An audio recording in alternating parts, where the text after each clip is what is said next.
Hello students, मैं doctor Deepa Kaushik, associate professor history, government girls college Rajgarh. आज BA first year के first paper में हमारा टॉपिक है शक वंश।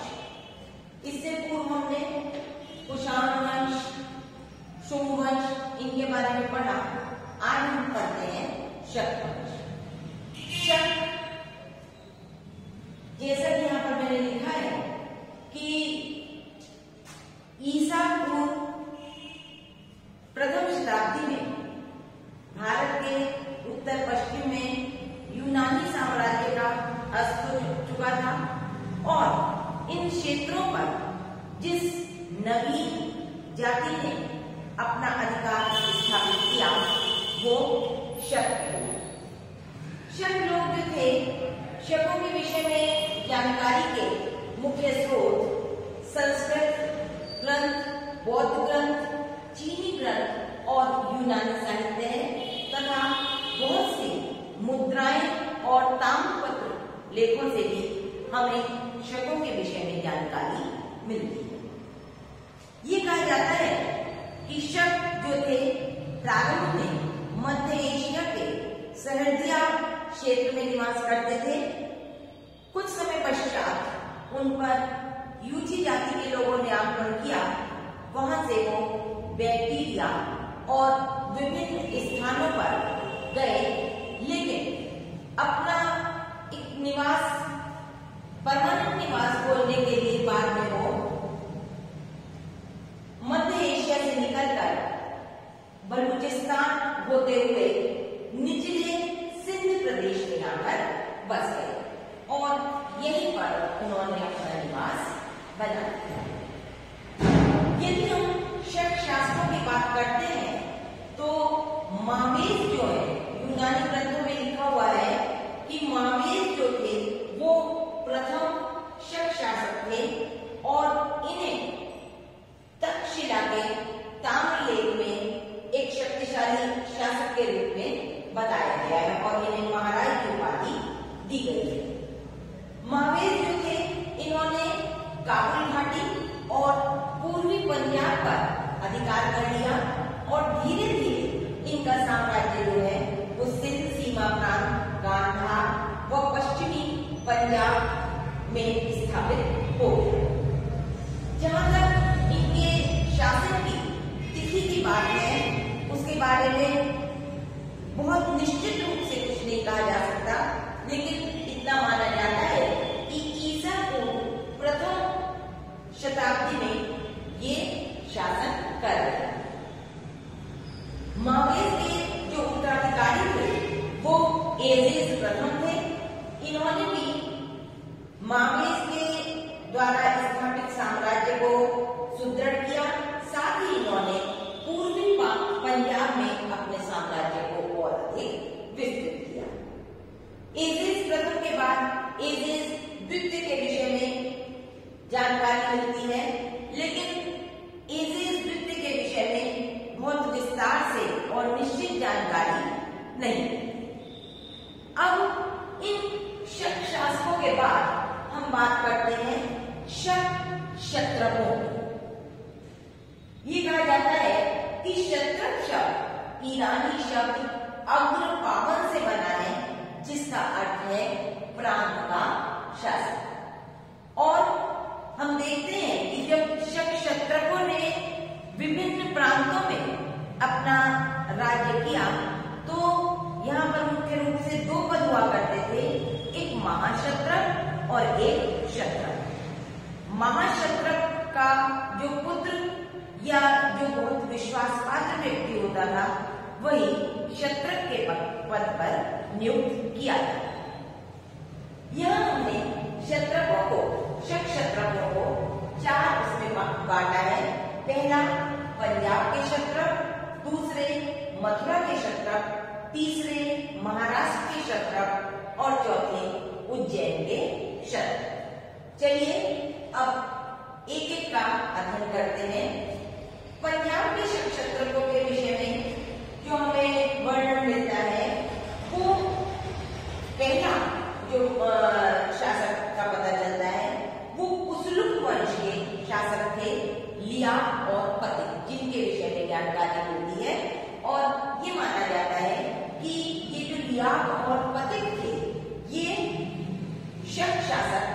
महावेश के समय के क्षत्रप थे। दूसरा जो हमें वर्णन मिलता है वो पुष्कुलावती के क्षत्रपों का मिलता है, जो कि मणिकुल और जीवोनिक थे, और ये माना जाता है कि ये एजेस द्वितीय के शासनकाल से संबंधित थे या उनके क्षत्रप थे। तीसरा जो वंश मिलता है वो इंद्रवर्मन का वंश मिलता है, और इंद्रवर्मन के जो पुत्र थे अश्ववर्मन, उन्हें भी एजेस द्वितीय का क्षत्रप कहा जाता है। ये जो पंजाब के और मथुरा के क्षत्रप हैं, इनके विषय में बहुत विस्तार से जानकारी नहीं मिलती। आगे जो महाराष्ट्र और उज्जैन के क्षत्रप हैं, उनके विषय में अभिलेखों और ताम्रपत्र लेखों से जानकारी मिलती है। अब हम बात करते हैं मथुरा के क्षत्रपों की। ये जो मथुरा के क्षत्रप थे, इनमें प्राचीनतम क्षत्रप जिनका नाम हमें मिलता है वो था हगान और हगामास। लेकिन बहुत विस्तार से, जैसे कि मैंने बताया, हमें पता नहीं चलता।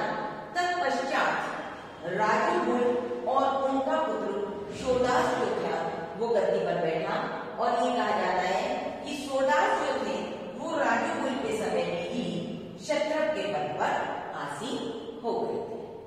अब बढ़ते हैं महाराष्ट्र के क्षत्रपों की ओर। महाराष्ट्र के जो क्षत्रप थे वो शेहराद वंश के नाम से जाने जाते हैं। हालांकि कुछ इतिहासकार इनका जो संबंध है वो पहला वंश से बताते हैं, लेकिन ये शक क्षत्रप थे और ये शेहराद वंश से संबंधित थे या शेहराद वंश के नाम से जाने जाते हैं। शेहराद वंश में भूमक जो है वो प्रथम शासक बने। प्रथम शक क्षत्रप जो थे वो भूमक थे, और इन्होंने सौराष्ट्र पर अधिकार करा। ये माना जाता है कि भूमक जो थे वो नहपान, जो कि काफी प्रसिद्ध शक क्षत्रप हुए हैं, महाक्षत्रप हुए हैं, उनके पूर्ववर्ती थे। अब हम यहाँ पर जिक्र करते हैं नहपान। नहपान अत्यंत ही शक्तिशाली शासक थे, और इन्होंने राजा व क्षत्रप की उपाधि धारण की। इनका जो शासन काल है वो 119 ईस्वी से 124 ईस्वी तक माना जाता है। नहपान के विषय में ये कहा जाता है कि इन्होंने सातवाहन शासकों पर विजय प्राप्त की, और इन्होंने अपने दामाद को अपने मित्र की सहायता करने के लिए कहा था, जो कि मालवों के उनसे उनकी रक्षा कर सके, और इन्होंने बाद में नहपान ने मालवों पर विजय प्राप्त की। साथ ही साम्राज्य में, नहपान के साम्राज्य में, जो कि इनका जो शासन काल है, अगर हमें आपको याद हो तो जब हमने सातवाहन शासक पढ़ा था और गौतमीपुत्र शातकर्णी के बारे में हम पढ़ रहे थे, तो हमें लगता है कि नहपान और सातवाहनों के मध्य जो युद्ध हुआ था, उसमें नहपान का गौतमीपुत्र से पूर्व के समय में उन्होंने सातवाहनों के कुछ क्षेत्रों पर अधिकार कर लिया था। तो गौतमीपुत्र के साथ नहपान का संघर्ष हुआ था, जिन्हें गौतमीपुत्र ने पुनः प्राप्त कर लिया था। इनके साम्राज्य में महाराष्ट्र का कुछ भाग, मालवा, अपरांत, जो कि त्रिपुरा का क्षेत्र था, गुजरात, काठियावाड़ और अजमेर सम्मिलित थे, और इन चीजों के प्रमाण हमें इनकी मुद्राओं और अभिलेखों से प्राप्त होते हैं।